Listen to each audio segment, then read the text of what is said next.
Alright, it's been a while since we did one of the two major movies that Walt Disney did in the 40s as part of the good neighbor policy that America was doing, so let's do the other one. This is 1944's The Three Caballeros, starring mostly Donald Duck, even if it's just another set of anthology, it's still presented with a more clear frame of reference instead of just saying that the Disney animators went onto a vacation, and you'll be able to see. Alright, I don't know actually how exactly the movie is on Disney Plus, but just for reference, start the copy before with the black screen right before the RK Radio Pictures, logo pops in with the music. Alright, start in 3, 2, 1, click.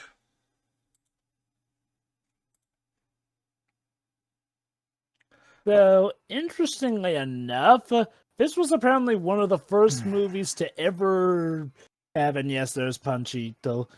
This was one of the first movies to ever have a special and somewhat new animation tactic, one which I'll mention when we get to it, so as to not spoil the surprise. There's also there's the one particular thing. I don't remember if it happened also for Saludos Amigos, but for my country's dub, they just had the actual voice actors from the original, English dub, to voice themselves. That includes also Clarence Nash as Donald Duck, which is true. It doesn't have that many lines in this movie, but I'm kind of impressed that they actually had the actor go through that just for the sake of, of consistency. So that's pretty cool. Mm-hmm.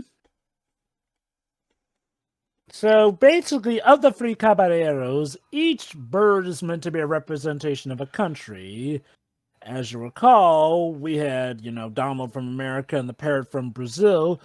Panchito, the rooster, is the representative of Mexico for this one. Yeah. Also, another fun fact that I also did mention for Saludos Amigos, hold on, just for this initial gag.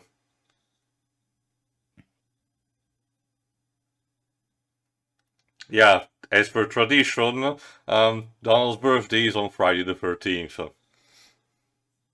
Because Oh, the poor nice. fucker cannot catch a break. Um, but yeah, another thing is that all of the songs, if I recall correctly, the American version has them actually sung in English, but for my country, they actually are sung in the original language from the country they're supposed to be, so either Mexican, Spanish, or Brazilian Portuguese. Now, if I recall correctly, this was the most financially successful of all the package Euro I films. don't remember that. The box office that is reported is 3,355 million, but it's from rentals, and it's probably very inaccurate. Needless to Yeah, say, that may be including home media needless to releases. say, it was more of a case of the most recouping was from the financial of the U.S. government, which by the way, extra fun fact, it's because of these projects that Disney actually managed to attract the attention of the Secret Services of America, which came into play during the McCarthy trials, where Disney acted as basically a tattletale towards McCarthy and telling which actor is considered quote-unquote communist. Also, Donald, please be careful with the film reel.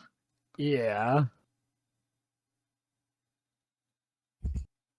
For all you people in the theaters today.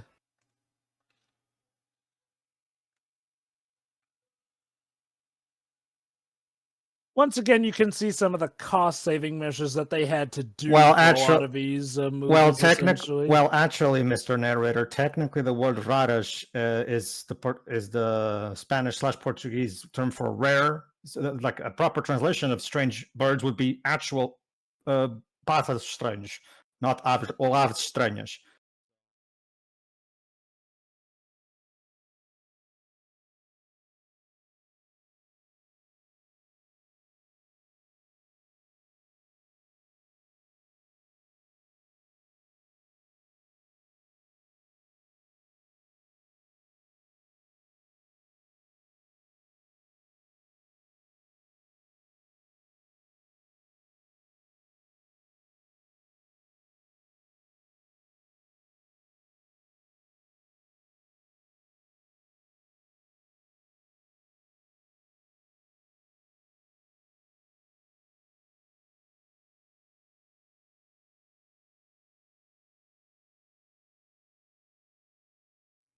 Anyway, penguins. Yeah. Yeah, so the true... Also, yes. Also, I Sterling Holloway again. I'd recognize his Winnie the Pooh voice anywhere. Mm-hmm. Also, Mickey and Pluto on the bucket. That was cute. Okay. Interesting that this movie about reaching out to Southern America starts with a short in Antarctica. It's mostly about migration because, that's kind of what happens. A lot of penguins actually migrated to the Tierra del Fuego, which is, the southmost part of South America. So, well, this one has a bit more ambition.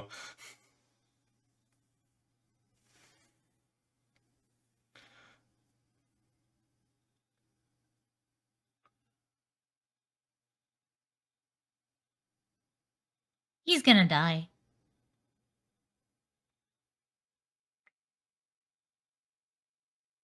Oh I mean, dear. it's like Garfield cannot take 2 steps from the house.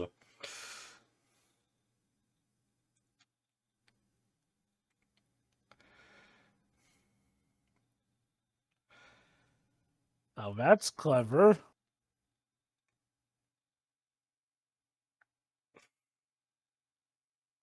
Keep your balance. Let me see. Please don't destroy the village.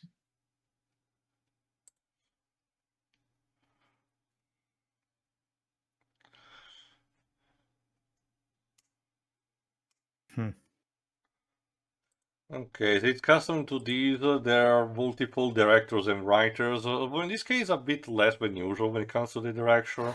The one supervising is a guy called Norman Ferguson, which did work for Disney since the beginning up until Peter Pan, I think.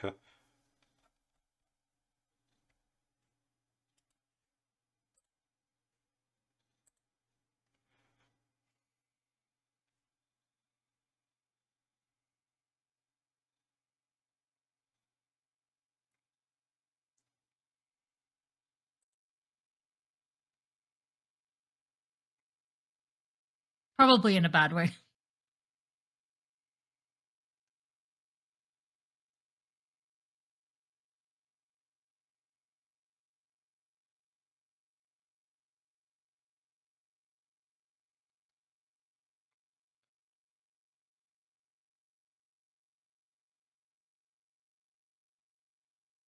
Where do you penguins get alcohol from?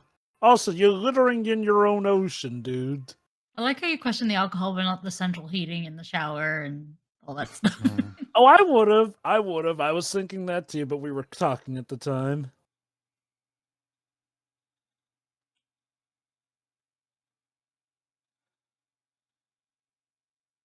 You could cut it with a knife.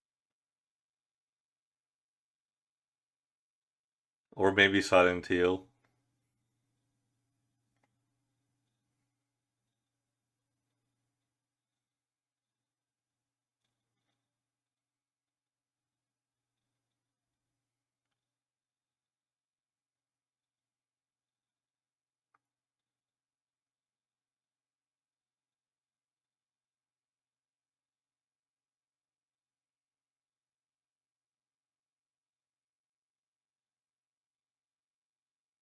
They're doing their best. Mm-hmm.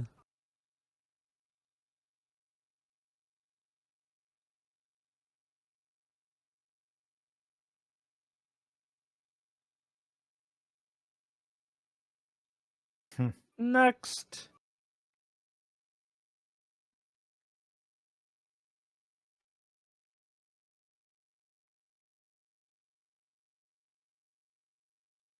The chart says.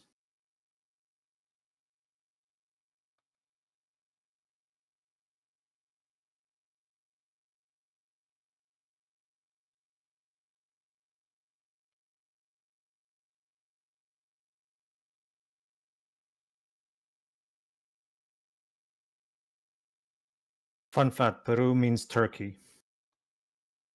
I mean, the name of your own country literally means cockport when you get down to it. Well, yeah. Well, So- technically, Well, technically, too, like the port part is because Portugal was a very popular port back in the 15th century. And then Murphy Caesar probably is more intended as rooster, but the dick joke just writes itself. So No, yeah. Better hope you know how to swim well. I mean, what you draw by? So you almost as if he's a penguin or something. Imagine. Next year, tell me Disney makes a movie where a U.S. Marine cannot swim. At least we're not asking him to fly. See,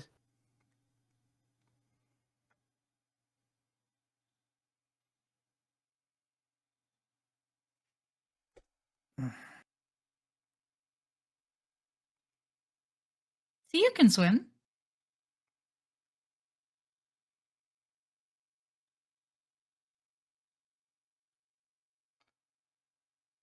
Surely it would have been less a take on your resources to just swim at this point. Also, this is some real troll face logic, like. Yeah.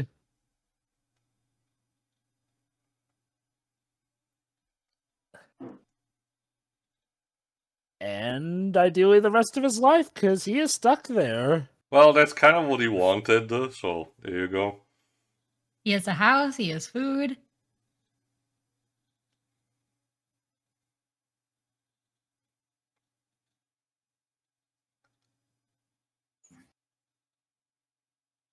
He's cooking. Literally.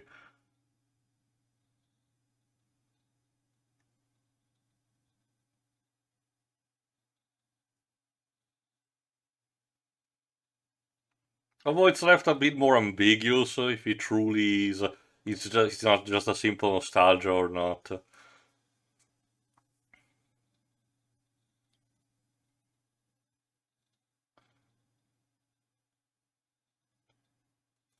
Yeah, pretty much the linking factor between all these shorts are, well, birds. At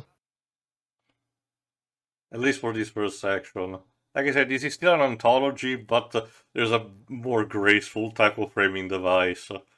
It's funny because we sort of got an anthology within an anthology when you get down to it. Mm-hmm.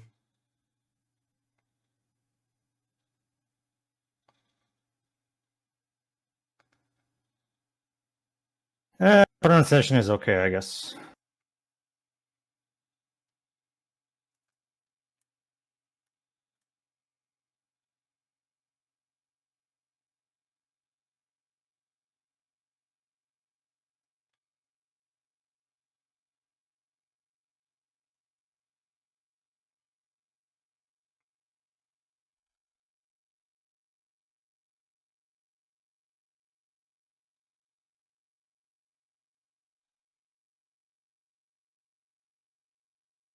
Oh yeah, didn't that bird show up in that other Yes, musical package? Melody Time. I think I mentioned it there, Yeah. but while I have nothing to prove it, I am just speculating that this was Disney trying to capitalize a bit on what Walter Land was doing with Woody Woodpecker. Let me check when Woody Woodpecker was first made. I mean, this was 1944. By this point, Woody Woodpecker was definitely a thing. And yeah, even the voice feels very, yeah. Yeah, true. Woody Woodpecker was made in 1940, and I assume Which he is was also a extra big... ironic because these days he's actually mostly famous in South America. Maybe Disney were onto something. It's more irony than anything.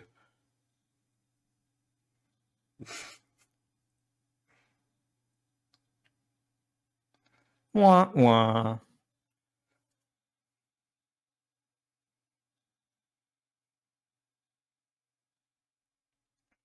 Speaking of weird birds. Thankfully no yo-yos for this one. They do migrate also here in my country because of, recent events have changed a bit the temperature, so a lot of birds, trajectories have been changed. Interesting. Do we see flamingos walking the streets of... No, it's mostly under the near the sea, for example, like around the not in the city of Venice, but the surrounding countryside areas. Nice.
Make up your mind, I can- dude, or you're gonna kill your younger self.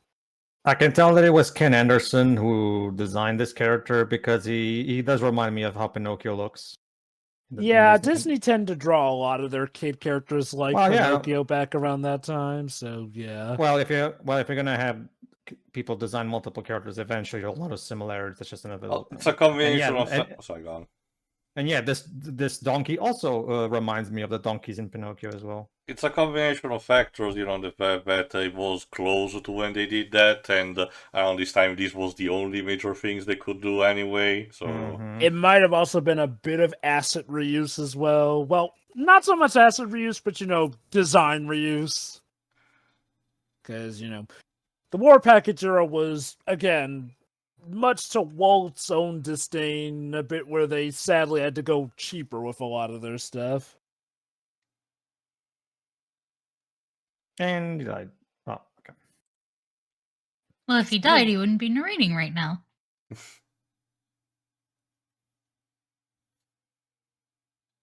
But don't you see, Shira? The twist is that he was a ghost telling this story. That's the twist at the end. pretty sure we had 10 movies with this twist at this point. Maybe it was Already novel by at the this point? time. Well, not by now. I mean, maybe back then it would have Okay, been okay. novel, I suppose. But maybe the world Yep. wasn't ready for it.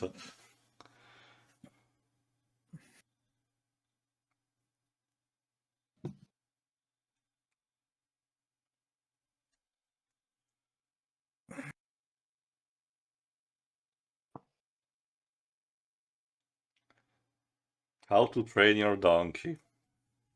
Your flying jackass, that is.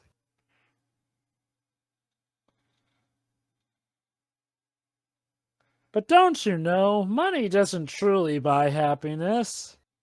Because they'll totally let you compete with a flying donkey. It can help, but it doesn't buy happiness on its own.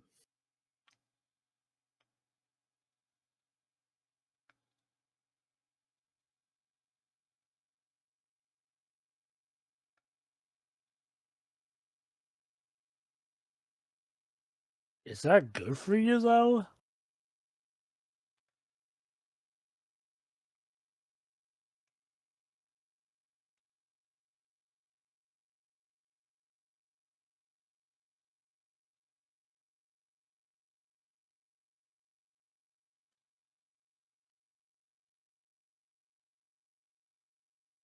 I will say, I do dig how the shorts have transitioned into one another. Like, obviously, you got the whole Donald watching stuff thing, but so far, technically, the story has been connected from the penguin thing transitioning to the birds and then this. This, mind you, is only for this first section. The movie, let's just say, is divided into 3 big segments, quote unquote, and big, again, just in quote because the movie itself is 70 minutes.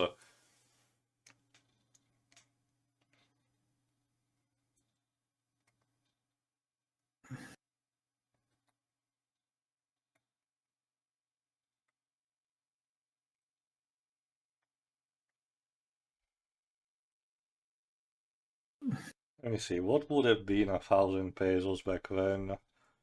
Let's point and laugh at this small child. Mm-hmm.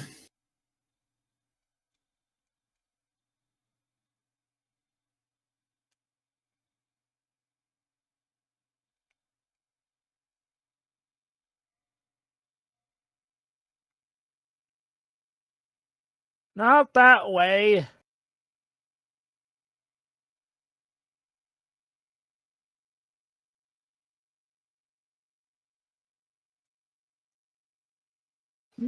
Let's point at the small child and laugh. I mean, these people would fit very well at the Razzies these days.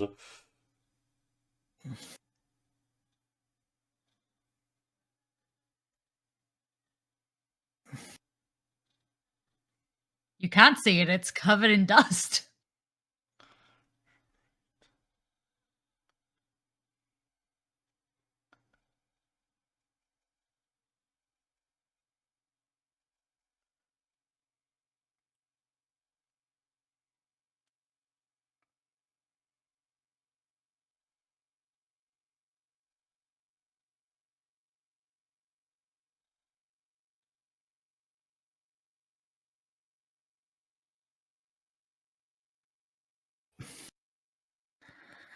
The correct pronunciation would be corto. They literally were waiting just to flex. There we go. 1994.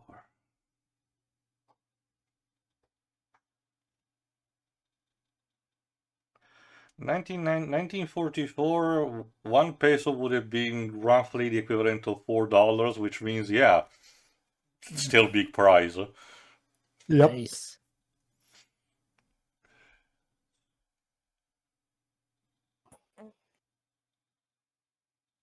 Bummer.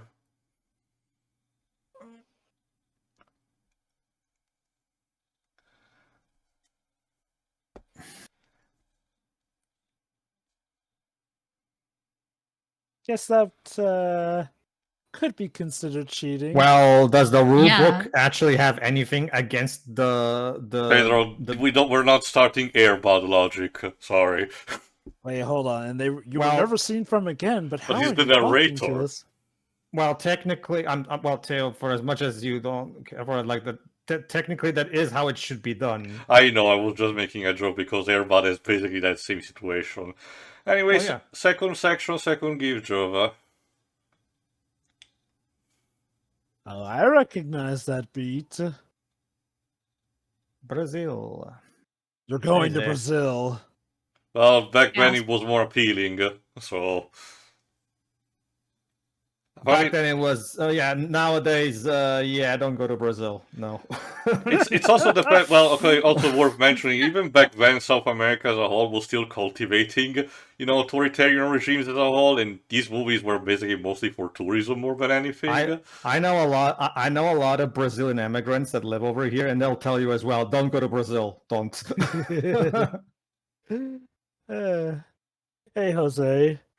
So it's how French people feel about France. So The proper pronunciation is José Carioca. Yeah, for some reason the movies instead went with Jose, not sure why. Well, Jose is actually is the English pronunciation of the name. Ah, okay. I kind of get it. Yeah, it's something similar to how a couple Italian words are used in the English language.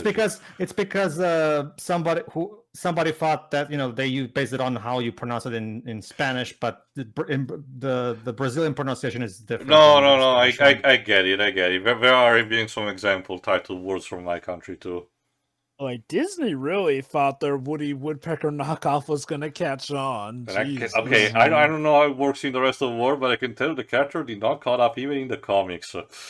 Oh no, like, I mean, I'll be honest. Jose The first did, time I literally saw that character was our commentary for Melody Time. surprised. So Okay, this is Yeah. actually, believe it or not, my favorite song of the entire movie. And it's basically about telling how cool this city is, like Frank Miller wrote it. Yeah.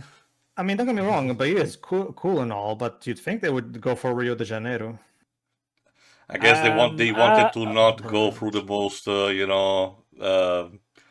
obvious. obvious, remind yeah. me, Didn't they already cover Rio de Janeiro in Saludos Amigos? Partially, Did they showcase Ah, the okay, main then. Okay, I main guess road then, yeah. with the particular stripes that they use. I guess they didn't want to go for too much overlap, which And would again, have this been is supposed to thinking. be promotion for tourism in the country as a whole, so kind of like the fact that they're spotlighting something that would not be super obvious.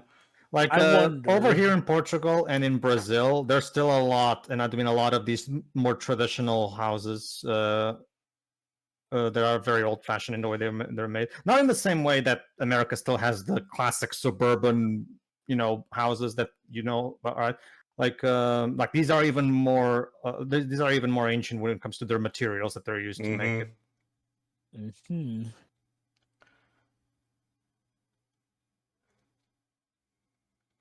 Well, even though it was some of their lesser animation, it still is gorgeous Disney animation. Mm-hmm.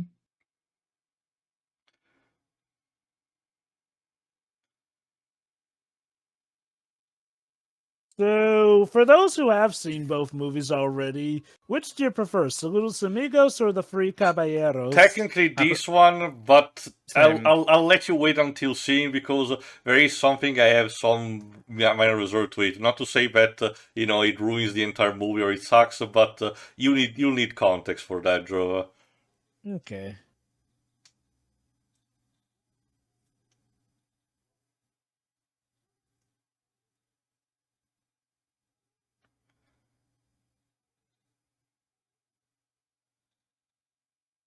More birds. Mm-hmm. This movie is definitely for the birds. Considering again the different Well, species. the character watching all of this is a bird. Remember, Joe, even Blue Sky could not resist when they made the Rio duology. It's kind of a fact that it's possibly okay, to be fair, thanks to the climate, life as a whole in terms of animal fauna, there's a very good explosion of different varieties, but, birds are extremely common there. Oh, yeah.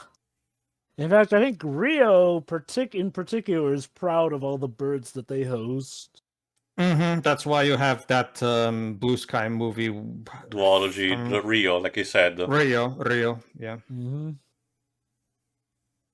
I haven't seen them in a long time. The first one is just average, and the second one, from what I've heard, is bad. Okay. But I haven't actually seen it.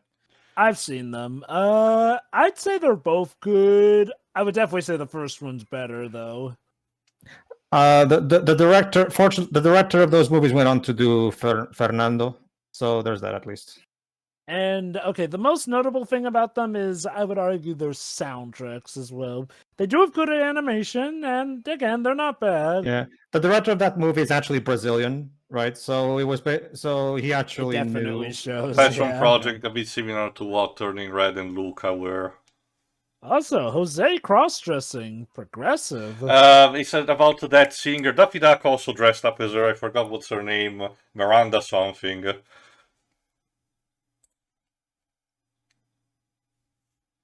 He's saying the Bahia has a way that other countries don't, other towns don't have. Sorry.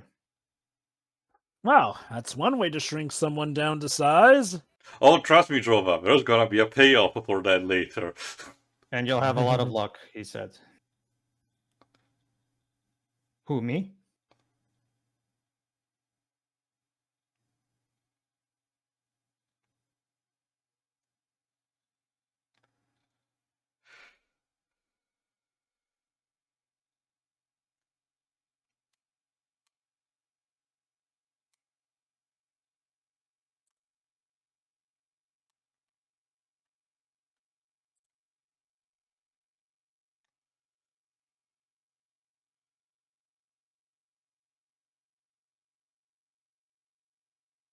Not too surprised. Walt loved trains.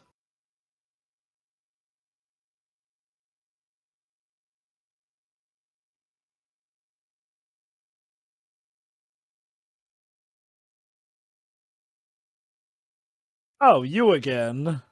Now using Wally Coyote logic. You're just going to keep showing up, aren't you?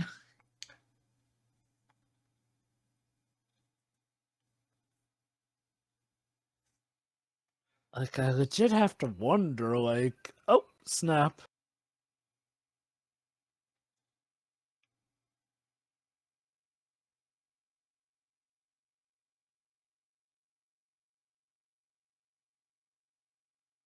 Oh, by the way, said Woody Woodpecker knockoff was apparently voiced by Pinto Colvig. Oh, Yeah, Goofy's Goofy's voice voice. Okay.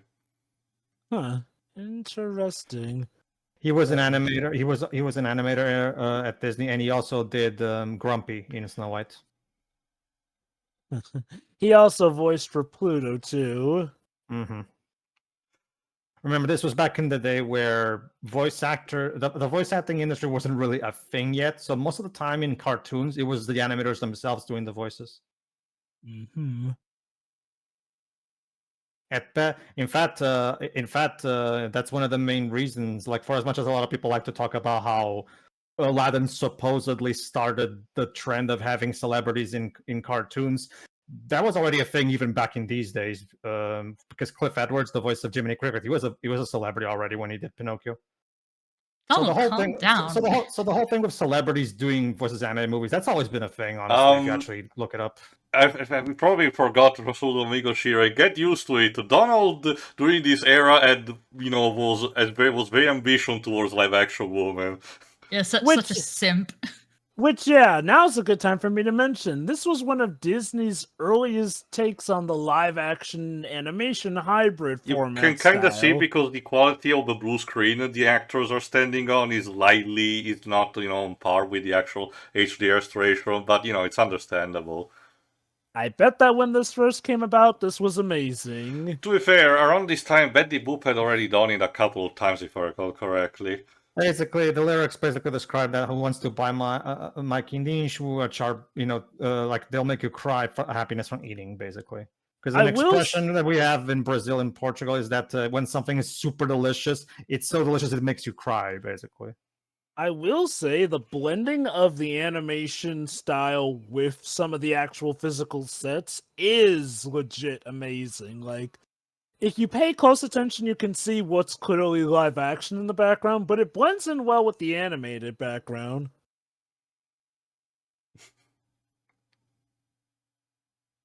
Remember, Disney pioneered this with the Alice comedies back in the 20s. So even by this point, Walt Disney Animation has a tremendous amount of experience doing this kind of thing. So if I understand correctly, Donald's main goal at this point is to get laid. Well, it's still his birthday, so I'm guessing he thinks it's part of a package. Donald, don't you have Daisy for that? Oh well. For the record, Anyway, the actress, if I recall correctly, the actress was actually an accomplished singer, Aurora Miranda. There you go. Was Daisy a thing at this point? I'm pretty sure. It's like the whole thing that my friends like to joke with me about, like, oh, I'll, pick up chicks, and like, I don't need to pick up chicks to get laid. I got myself a wife for that. Okay, yeah, no, she technically made her debut as Donna Duck, but yeah, even by 1940 she was called Daisy, so maybe chronologically in the Disney canon this is set before Donald tied the knot with Daisy. I cannot speak for... Sorry, go on. Well, as far as I'm aware, they never actually were married in any of the media that's been made. Like, they're just dating in general. They're boyfriend and girlfriend. Mm-hmm. But my asking again, don't you have Daisy for this, Donald? That's my question, basically. Oh, usually what happens is whenever Donald is being bashful towards a woman, Daisy shows up and she goes, Donald.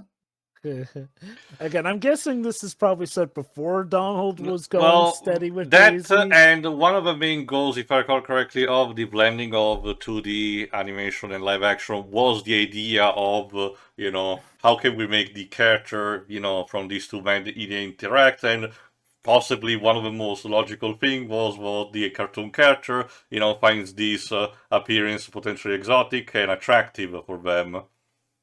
They're saying, you too will come with me to the church. I cannot speak for the rest of the world, but I can tell you, Pedro, that when it comes to having a relationship in my country, there's a lot of hypocrisy. It would be more socially acceptable to be married and cheating rather than being polygamous. Good lord. Thankfully, nowadays, well, okay, at least over here, people are growing out of that mentality. I don't know how it is for other countries. I'll reserve judgment for when we comment on something like the Da Vinci Code. It will be more appropriate. Anyway, I Yeah. looked up some of the stuff about the Sorry. Arukuan bird, the Woody Woodpecker knockoff. So yeah, it seems like outside of the Free Caballeros and Melody Time, he didn't have too much appearances. That said, he has shown up even modern times, and of course nowadays is voiced by Frank Welker. So let's see, his first appearance outside of Melody Time was actually a 1947 short called Clown of the Jungle, which involves Donald trying to photograph wildlife, and of course runs afoul of the bird. He would later show up in a Mickey Mouse Works short, which, yeah, those are well later, seeing as how those started in the 19... Oh shit! Donald is Donald's tripping. Donald's Again. tripping. Get used to that, by the way, for this movie. Yeah, and in classic fashion of this era, this is now an excuse for the animators to go wild. Look, we haven't been able to do an actual movie, okay? Just let us go wild with our animation. Again, We're this dying was the 40s, aka right. Well, Oh no, she became a Navi. right after, well, not right after, but not too long after the abolishing the prohibitionism, and when drugs were still rampant. So I'm pretty confident someone will stone up their ass. I mean, if it gets the work done and gets it done well, like, let them be high. There have been some artists actually did experiment. I forgot which, who painted the same self-portrait under the effects of different substances to see what the results would be. Huh. Anyway, back to the Arukan bird. After the 1947 short, his next showing was in a Mickey Mouse Works short, which, yeah, that's like early 2000s era Mickey Mouse. In a cartoon Bird Brain How's a Donald, mouse? which involves Yeah. Donald and Daisy taking a trip to the zoo, where Donald once again encounters said bird and spends the day trying to take a picture of it for Daisy. He did make a cameo in the first episode of House of Mouse, the stolen cartoons. And he would cameo in a few other of those. His next major appearance would be in Legend of the Free Caballeros, of course. Yeah, that's something very wiser talk about it at the end of this. And yeah, that's Bahia for you. You go there, you get laid, you get pastries, and you get stoned. Any questions? I think I got it. Would you say Donald succeeded at all of those? Well, for the second segment, I suppose. If that's what getting laid is like, well, I can understand some hesitancy if he gets squashed flat. Some people are into it. Yes. He definitely got drunk. Yeah, I can tell Again. that. Yeah. Clarence Nash's pronunciation of Portuguese is not great, but sure. The thing with Disney was it felt like sometimes they mistook getting drunk with getting high. If stuff like Dumbo was anything to go by. Remember, Joe, Yeah. again, even if it was after that, the prohibitionism had painted an image of alcohol as this super powerful hallucinogenic. How come when I get drunk, I don't see pink elephants? You're not doing You're not it drinking right. the right stuff. All right, so Yeah, What there's just now? one tiny problem. Yeah, moving on. 1940s, everybody. Yeah. don't worry, Donald will be taken to remedial class to learn the error of his words there.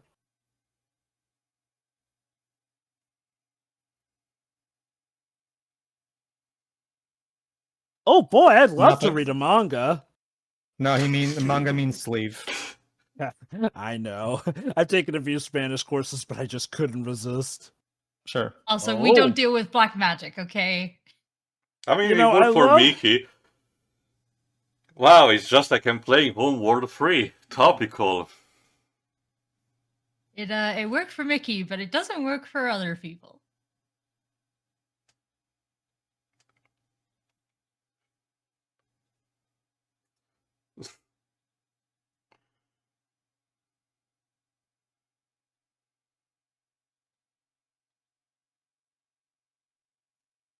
Are you sure about that, Donald? Just roll with it.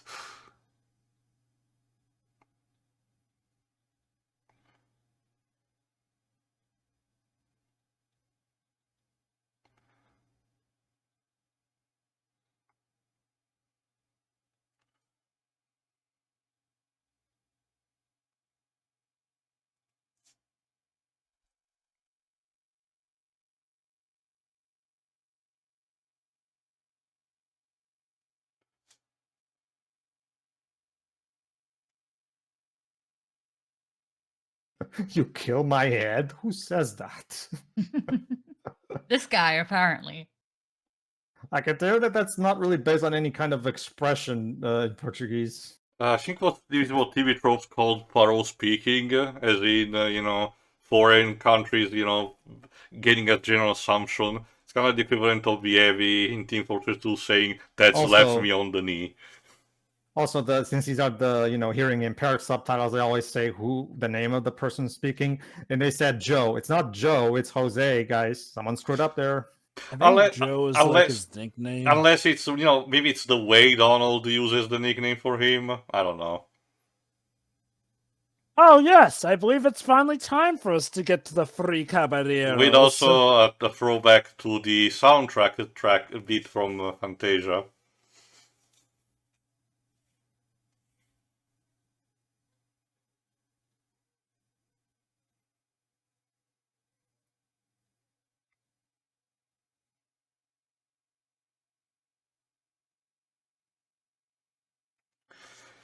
Also, since Jose actually has a cigar, and as you'll see just in a second, Panchito has a pair of pistols that loves to use, all the time. I do wonder if this was actually one of those victims that in the 90s had censorship copies released, and only recently, thanks to Disney Plus, got released in its entirety. Let me see. I don't recall there ever being any word of that, but feel free to check.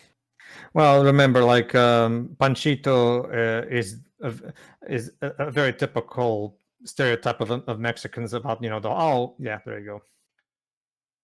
I was just checking. It was mostly about the rules and regulations about showcasing. That's what I was saying. That's what I was saying. It's very probable that there was some kind of censorship at some point. Mostly about the guns, I think, is what he was referring I to. argue also. Not just the guns, the way he behaves and speaks. No, I don't think that. I was thinking also about Jose smoking a cigar. Like I remember, either Melody Time or the other compilation movie similar to that got affected by it. We're free gay caballeros, and I'm sure no one will take that out of context. Nope, not at all. Happy Pride Month, everyone. Well, like you said, at the time of this recording, yeah. Well, like I said, in my country, this song is actually uses Mexican language, so we don't even have that. So, did this turn out to be like a Speedy Gonzalez situation where people feared that Mexicans would hate this guy, but they actually loved him? To be fair, maybe in more recent times, because when the character was created, it literally was supposed to advertise the country. So, yeah. And I can tell you that these days it's perfectly fine. Even I showed up in the comics a couple of times, not as much as Jose, but a couple of times. One time he helped Mickey actually perform a heist on a train. Nice.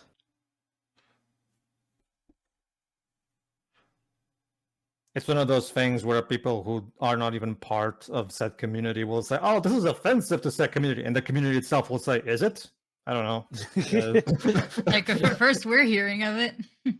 Again, Speedy Gonzalez is probably the most famous example because Mexicans absolutely love Speedy Gonzalez. The only thing that TV Tropes mentions here is that this became the first of Disney post-Golden Age 1940s package films to have all of the DVDs go out of print until recently. So not even a case of censorship. It was just a case of that they did not reprinted it until the HD era. Which I guess I kind of get, like, geez, that does help explain about why this is legit my first time getting to see this movie in full, because I could not find this movie in home media to save my life back in the day.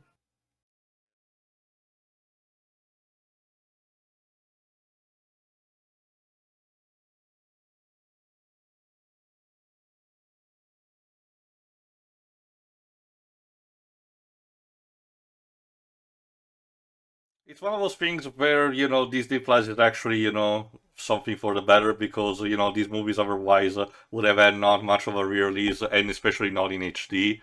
Like I said, one of the major strong points was season 3 of Gargoyles, for example. Cool.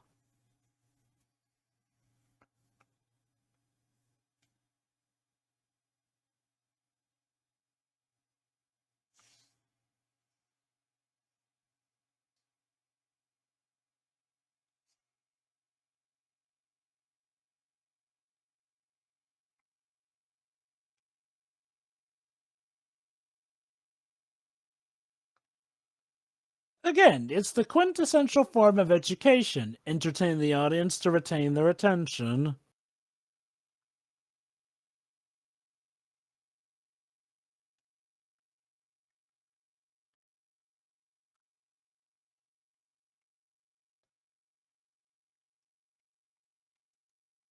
Up until a few years ago, this was this is still perfectly nice for the sake of a joke I'm about to say, but when I discovered that Welsh tradition that I had to ask about Shiroi about the spirit the representation of a spirit The with horse a head.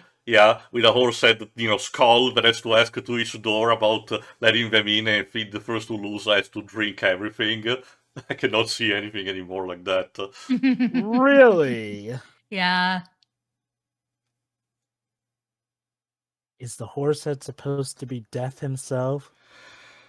More of a variation of a spirit, not necessarily a banshee, but a spirit. And if you lose, you have to drink. You have to let And them in and drink. Well, yeah, you if basically have to feed them. It's and basic. Much like in all the things, Jova is just an excuse to drink. which Gee, is something we're known for trying to find in Wales. I wonder who was the poor soul who had to drink all that alcohol. What a shame. There you go.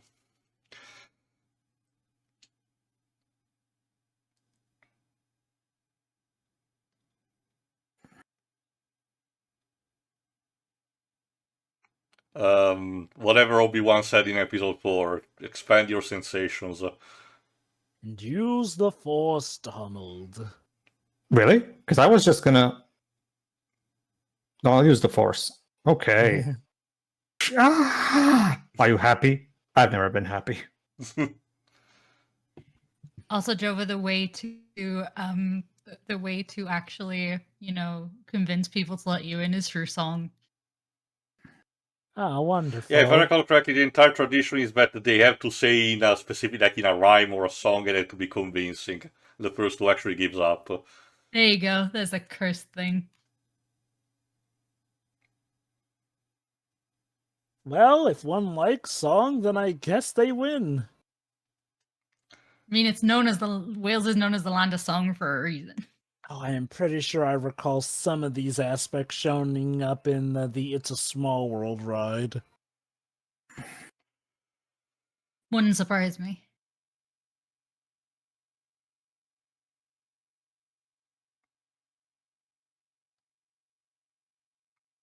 And magic, apparently. Jesus, all this in one present box. Get some history, Joe, about how the flag of Mexico actually was created.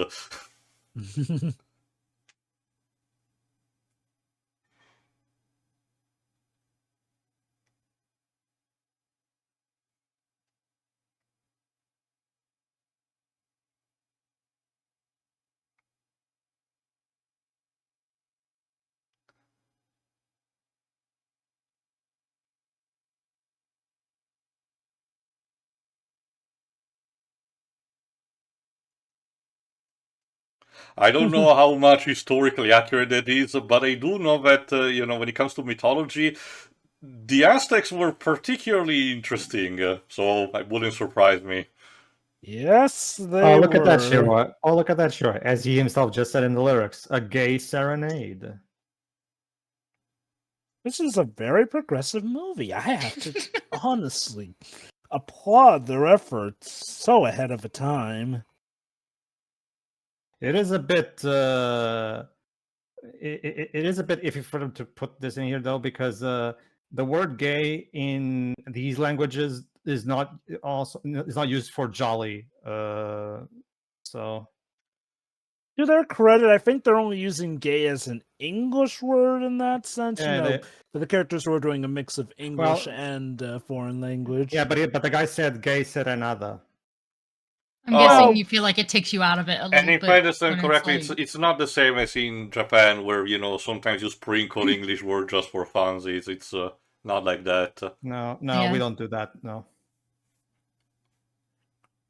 Like we have some words that we adopted from the English language, but we changed them to fit ours, basically. I think in that phrase he was going for mainly English with some Spanish peppered in, as opposed to it being the other way around for that specific phrase.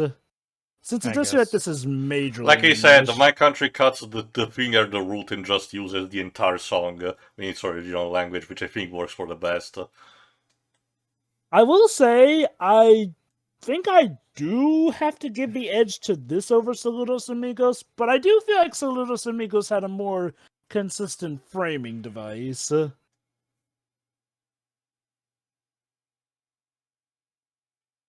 Wait, how big is that book? Like, we grew back to normal size. Don't worry about it. Yeah, just don't worry about it, Jova. Golden Age of Also, cartoons, magic carpets. anything is possible. Also, magic carpets before Disney's Aladdin. He turned to live action. And I think, yeah, around this time, I can tell you, Jova, that even as a kid, the movie around this point started losing me, believe it or not. Like I said, not to say that it's bad or anything, it's just that there's even from this point onward, it has been also until this point, but from this point onward, there's gonna be a bit of a barrage of things being thrown at you. So, and that I can tell that at least for kid me was a bit exhausting back then. Yeah, it's like from this point on, the movie stopped. Even what little narrative it had, it basically drops it. And at this point, this is basically just here. Look at how pretty Mexico looks. And look, like I said, for the time being, the live action footage is just fine, Drova. It's just that you'll see in just a second.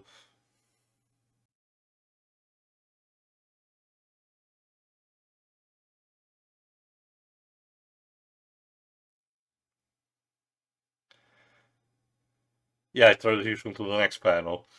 Nice.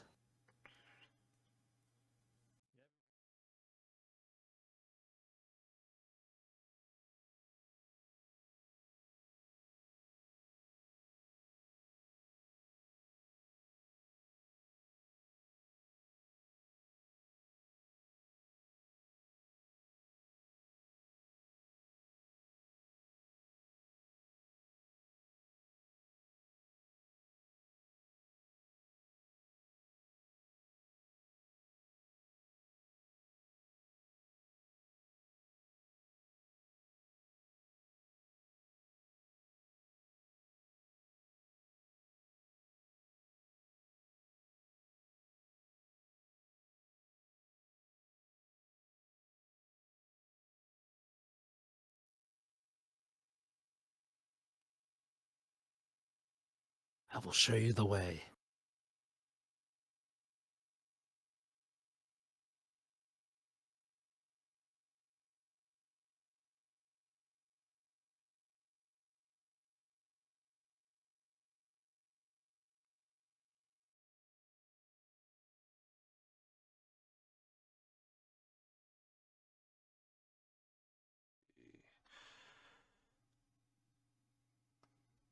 This is a very good tutorial on how to dance their style. Yeah, it's like Teo said. At this point, the movie kind of stopped. Especially also don't get me wrong, Mexico is cool and all, but at the same compared time, to I want to see these. I want to see the characters actually do something. It's also, I think, the fact that it's potentially poor timing because, again, by this point we're 2 thirds into the movie, and it's such a lot of stamina might have been burned because otherwise there is not two things too dissimilar from section in Bahia, but so it's more of an unfortunate case. I think what this reminds me of was like the last 2 or 3 minutes of Saludos Amigos, where The movie pretty much does just end as like a music video for Donald dancing with that one lady. Oh, but, you're just in luck, Jova, because guess what we're gonna do for the end of this movie. Donald gets laid again? Again, with another trippy sequence, you'll see. We won't tell Daisy, I guess. Maybe they're in an open relationship. Maybe. No, that would be really out of character for Daisy based on a lot of media. Like I said, I don't know, Pedro. There have been a few shorts where she has hit on Mickey Mouse.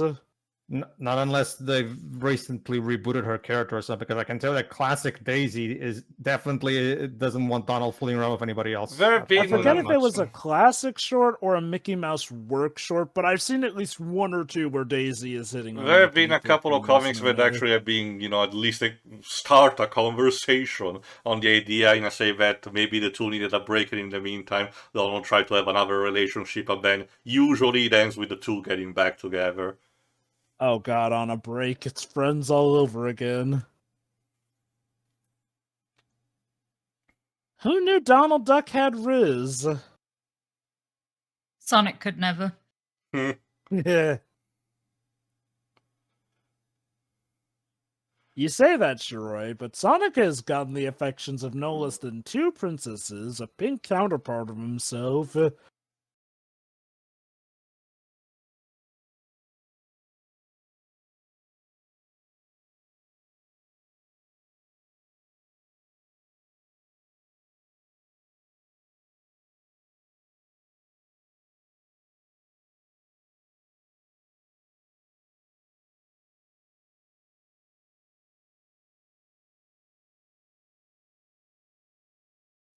I think this particular one, this is a very classic traditional Mexican tune that we're listening to right now.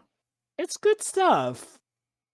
I can see how it might risk boring people. Don't get me wrong. It's good and educational to see this stuff, but usually the flow and the ebb and flow to movies like this or Saludos Amigos is to still have an interesting narrative to keep the audience, interested.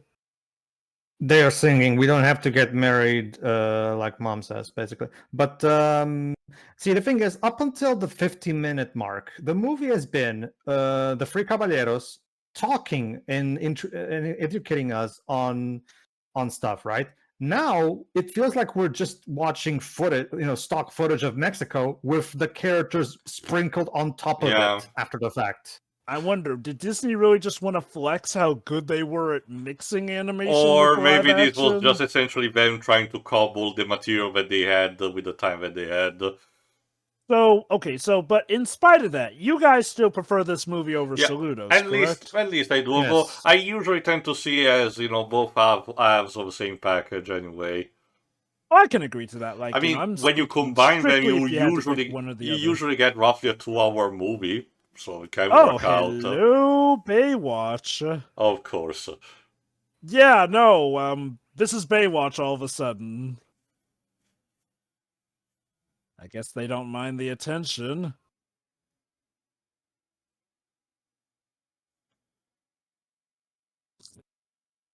I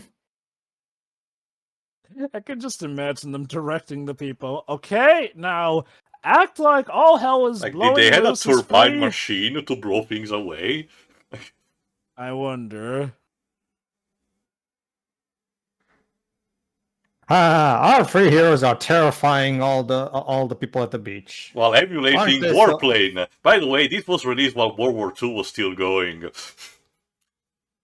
And Donald was just doing his best impersonation of a little torpedo bomb.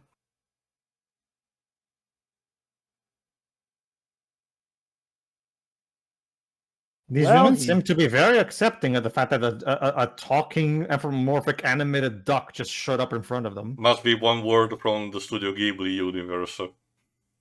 I guess. Why do I get the feeling that this animation was made with the boys in mind? Gee, Jova. You think?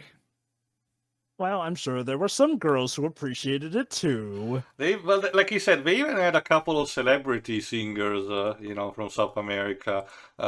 Before we had Aurora Miranda, and just in a second we're gonna get Dora Luz, which also sung for the short Destino, which was finally released in 2003.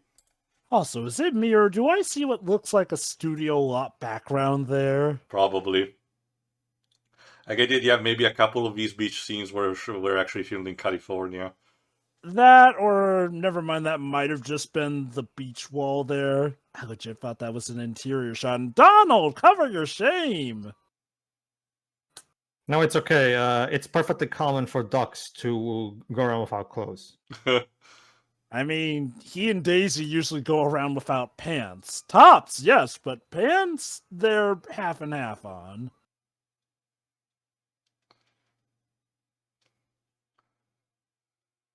She said, "Oh, poor fellow, he's gonna drown."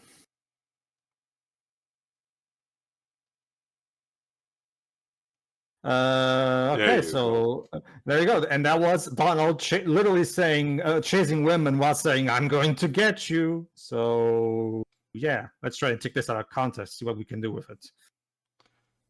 Putting him in a deep fryer. Man, so Donald has gotten laid, wooed a dancer, wooed an entire beach worth of women. My god, can he be stopped? No, we're not done, Jova. So is this entire section of the movie just Donald getting women? Basically. Although, Right. for this one, it's, let's just say that it's not exactly what you think.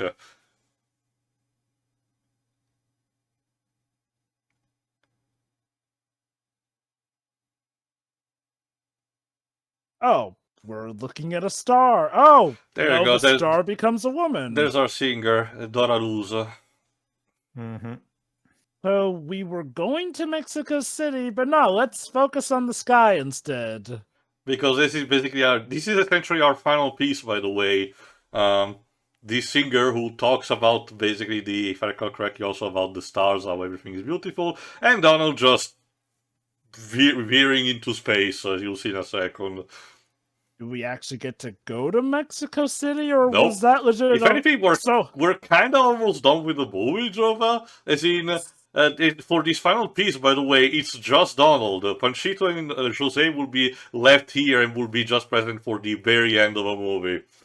So let me get this straight. You teased us with Mexico City only to go, no, let's focus on the sky instead, because there's a singer in there. I get the idea that the thought process was she was very popular at the time, so this is our, strongest piece because, we're gonna attract the fans of the singer. Like heck, why not at least have the segment still take place in Mexico City as part of the educational value of it? It's weird. No, this final sequence is literally just Donald having a trip. I think someone actually did one of the official, not only official reviews, if I recall correctly, does mention something. I don't think it was even Roger Ebert that said that. Let me see.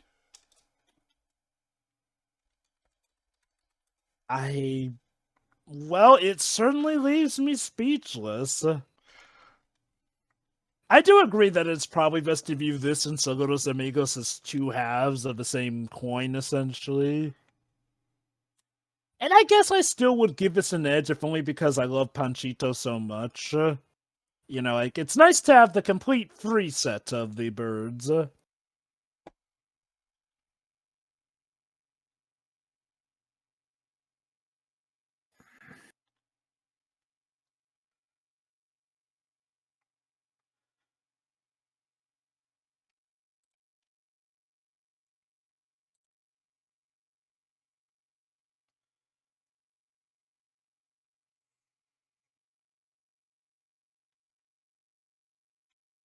I can only imagine what the makers were thinking when they thought, yep, this is how we end the movie.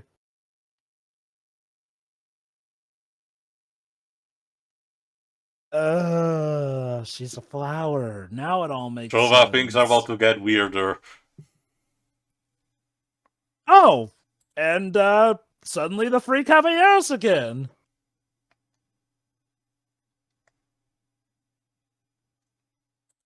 Again, Jova, things are about to get weirder.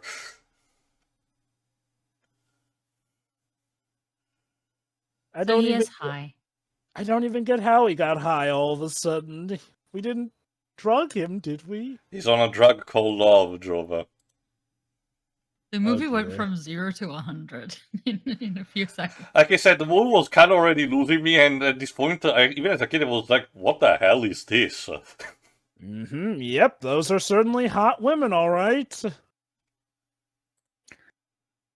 Well, sure, it's like you and I keep saying, the animators were horny. Just want to remind you boys what you're fighting for over there.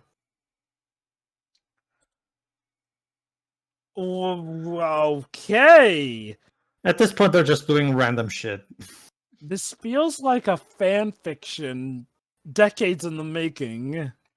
And we're off the rails, ladies and gentlemen. All right, you're still here. And you're still a flower.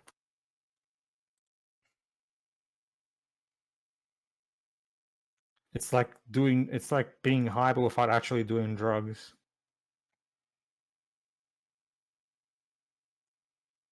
I'm pretty sure if I was high, I would be enjoying the fuck out of this, but I'm not.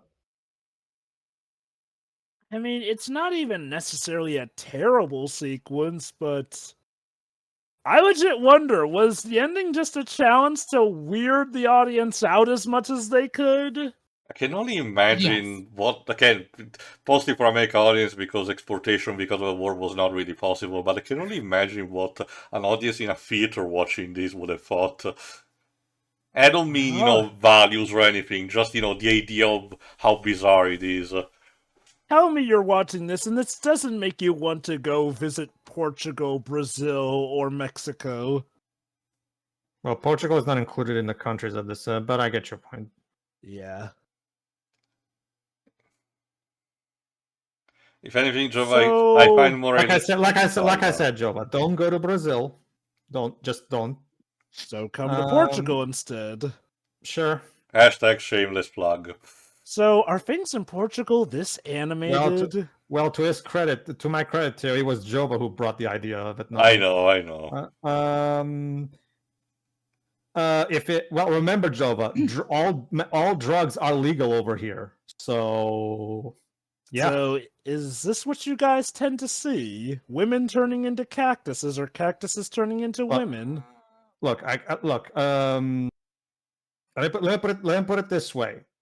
I know that over there for you guys, it's probably not legal, but let me put it this way: when you want to relax, nothing like some good old weed. It depends on the state. In some states, states, for you, I know it depends on the state. Yeah. Like me and Vanessa often go to smoke some, and it's just so good. Like it reminds me of Jova. It reminds me of that Zwarty Piet skit from Robot Chicken. He's like, in our state, weed is legal, and something like even in Colorado, but they don't do blackface there. So it seems that this movie has become a beauty pageant for how cute the outfits of women can be. And in terms of, again, reaction, like Pedro was mentioning about the Alice comedies, if I recall correctly. Like I said, also Betty Boop did something similar to this around the time. I find it more particularly hilarious, Jova, the fact that these movies were done in order to try to make sure that the relationship between the United States and, Central South America were more okay and they will not have, an authoritarian regime in their backyard. And not even 20 years later, they had the whole Cuba fiasco. I guess at least for World War II, it prevented them from joining the Nazis, which was the immediate project. Question, Shiroi. Is cocaine legal over there? None of it is legal here. Okay. I can tell you, Shiroi, whenever you're feeling down for whatever reason, nothing like a good of cocaine to perk you right up. I can tell you that much. No, I'm serious. Like it actually does. Again, if it's a medically supervised dose, like we do it over here, like it can actually be really good. If you I'll stick to coffee because that's legal. Also, you guys were not kidding. This really is the rest of the movie. No Yeah. more Yeah, it is. segments. Yeah, Again- it's about to again, finish. I like this movie better when José, Panchito, and Donald were actually in full focus, actually teaching us themselves. I how argue things even are. even the first major segment with the documentary about the birds, that one was also fine, with Donald doing a bit of MST3King. It's just that the movie almost, there you go, Jova. That's we're almost done. This is basically the last major thing of a movie. Then we suddenly remembers that this store also in it, and that Donald has to go away from space. So we're just gonna instead barrage everything out of nowhere. This is labeled as a Gynax ending for a very good reason. Also, the cape changed colors between shots there. I did notice that during the story with the Burrito before that they also, the characters did change some spot from shot to shot. I mean, this is wild in a way that I can still appreciate it, but Jesus, I can only imagine how I would feel God, I this don't if is I remember. actually paid money. We to did see show the this. movie to Deji Jesus last Christ. year, but I don't really remember what he thought exactly about it. This is by far the worst thing Mexico has, in my opinion. The bullfighting. Bullfights, like it's literally animal torture, and it's literally like a tradition of this fucking country, and it's just ugh.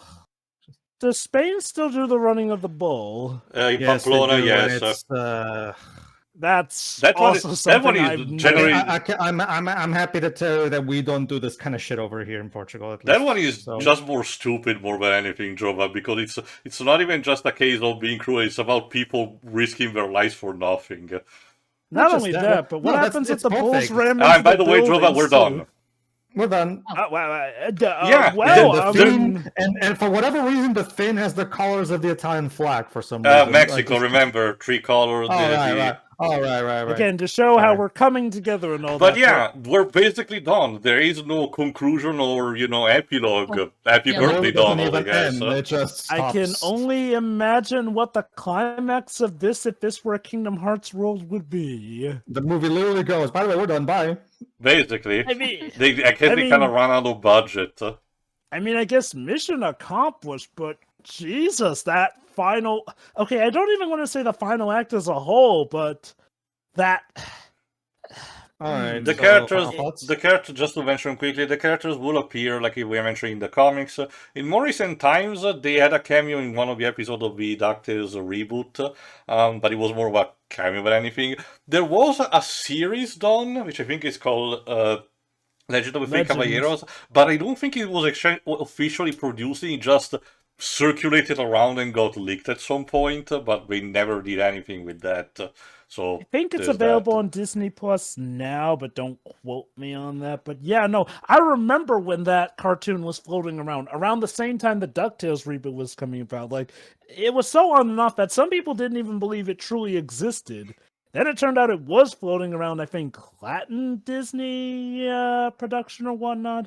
Eventually got leaked over here, and I think now it's available properly in full on Disney Plus. I'll need to give that a look.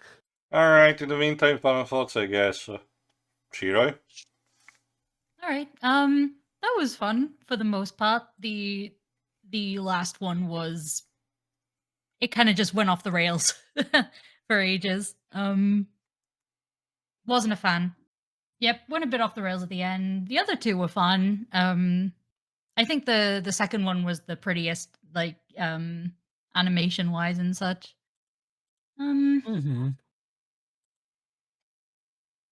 Not sure what else to say, actually. Well, which of the two do you prefer between these and Saludos Amigos? Might as well, if you remember anything from that. I don't remember enough to really confidently answer that, Okay. unfortunately. But yeah, Whatever you so I do. guess I'll just leave it there. Jova. This was a fun movie. It has been one I've been meaning to see ever since I was a kid, honestly, because I had seen little clips and bits of this, and I wanted to know what was up with supposedly this third Red Bird. Now, Saludos Amigos had the VHS of that, saw it a bit, never got around to seeing Free Caballeros, and apparently that was partly due to the fact that it was one of the rarer movies to get. Holy cow. That being said, it's an overall good, fun, and educational romp. when it is not high on acid. I don't know who was it that wanted to see Donald get laid severely, but by Jove, their dreams came true with this movie. Jova, here's what happened. The animators were incredibly horny, and they used Donald as a scapegoat. Basically.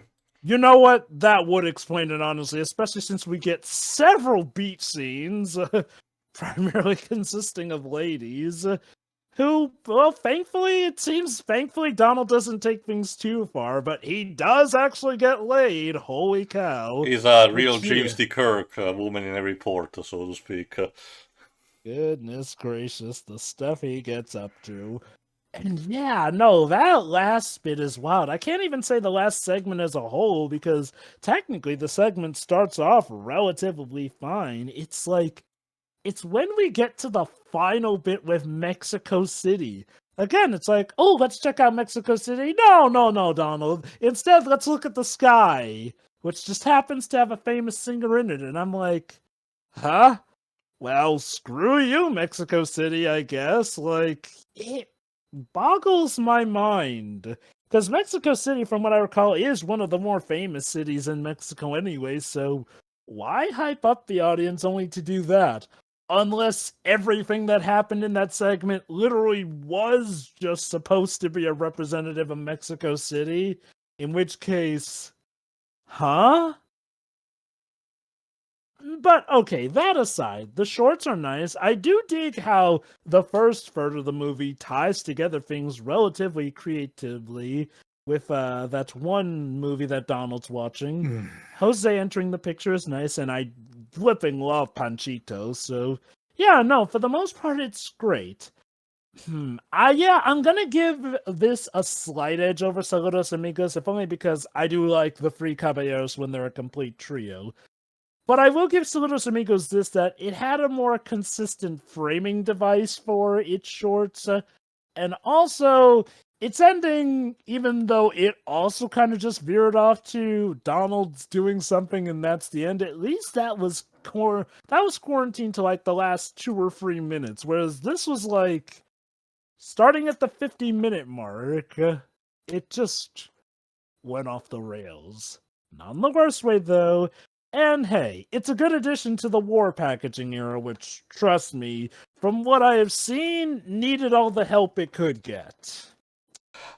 This one was, like I said, I prefer these over Saludos Amigos, but like I said, I have my reservation for what the ending does, because it just out of nowhere. And like I said, even as a kid, I was just disengaged with the movie. Not in a sense of being scared by it or anything. I just wasn't caring at that point, if that makes any sense. But it's still, a decent enough ride.